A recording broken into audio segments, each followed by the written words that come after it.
ശുദ്ധമായ മദീനത്തുൽ മുനവ്വറയിൽ ആയിഷത്തു സിദ്ദീഖ റളിയല്ലാഹു അൻഹയുടെ വീട്ടിലാണ് മുത്തനബിയുള്ളത്. അവിടെയാണ് ലോകത്തിന്റെ നിയന്ത്രണ കേന്ദ്രം, അവിടെയാണ് പ്രകാശഗോപുരം മുഹമ്മദുർ റസൂലുള്ളാഹിയുള്ളത്. രാജമാലാക ജിബ്രീൽ അലൈഹിസ്സലാം ദിവ്യ സന്ദേശവുമായി മുത്തുനബിയിലേക്ക് വരാറുള്ളത് ആ വീട്ടിലേക്കാണ്. ബാബുൽ ബഖീഇന്റെയും ഇപ്പോഴത്തെ ബാബു ജിബ്രീലിന്റെയും ഇടയിലാണ് യഥാർത്ഥ ബാബു ജിബ്രീൽ ഉള്ളത്. അതിലൂടെ ജിബ്രീൽ അലൈഹിസ്സലാം വരലുണ്ട്. ഒരു ദിവസം ജിബ്രീൽ അലൈഹിസ്സലാം റഹ്മത്തുൽ ലിൽ ആലമീൻ ആരംഭപ്പൂവ് മുഹമ്മദുർ റസൂലുള്ളാഹ് അവിടുത്തെ വീട്ടിലേക്ക് കടന്നു വരികയാണ്. സലാം ചൊല്ലി രണ്ടുപേരും സംസാരിക്കുകയാണ്. ജിബ്രീൽ അലൈഹിസ്സലാം തിരിഞ്ഞു പോകാനൊരുങ്ങുമ്പോൾ മന്ദസ്മിതം തീകി സുസ്മേരവതരായി റസൂലുള്ളാഹ് ചോദിക്കുന്നു, ജിബ്രീലേ, നിങ്ങളുടെ പ്രായം എത്രയാ? ജിബ്രീൽ അലൈഹിസ്സലാം ചിരിച്ചിട്ട് പറഞ്ഞു, എനിക്ക് അറിയില്ല നബിയേ.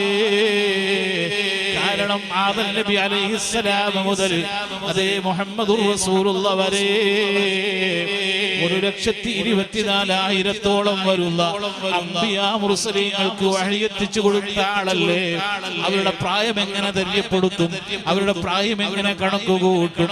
അപ്പോൾ റസൂലുള്ളാഹി പറയുന്നു, ഓ ജിബ്രീൽ, ഒരു ഏകദേശം പറയാമോ?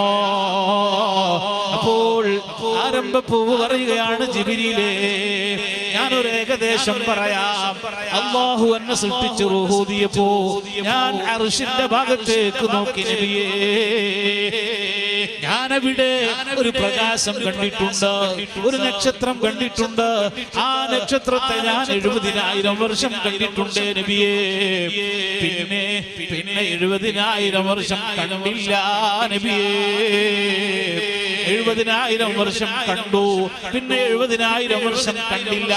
അങ്ങനെ 70,000 തവണ ഞാൻ കണ്ടിട്ടുണ്ട്. 70,000 വർഷം കാണും, 70,000 വർഷം കാണൂല.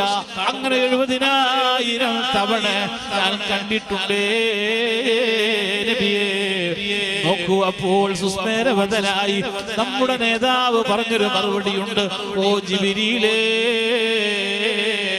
ആ പ്രകാശം ഏതാണെന്നറിയുമോ?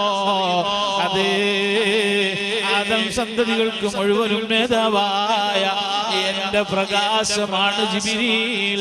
ഇദൽ ജീബാലു വലബ്ബുൽ ഹൈസുമ തഖബദുറു മദീന ശിഫാഅ അൻത റസൂലുള്ളാഹി വസ്സലാം القدم بطول الأمل قياما ديدنا لله قد غفر الذنوب بطول الحبيب سلام يا الغنم جيه يا ربنا نرغاوي موجغران قال نبينا جيلو كمعكي أبدان ജിതനാണി അഹ്മദ് പ്രഭവി ലങ്കും തിങ്കളാത്തി ലേമാലാക മാർ പറയുള്ളേ ശറഫുറ്റ മുത്ത് ഹബീബി ദാഊദിക്കോ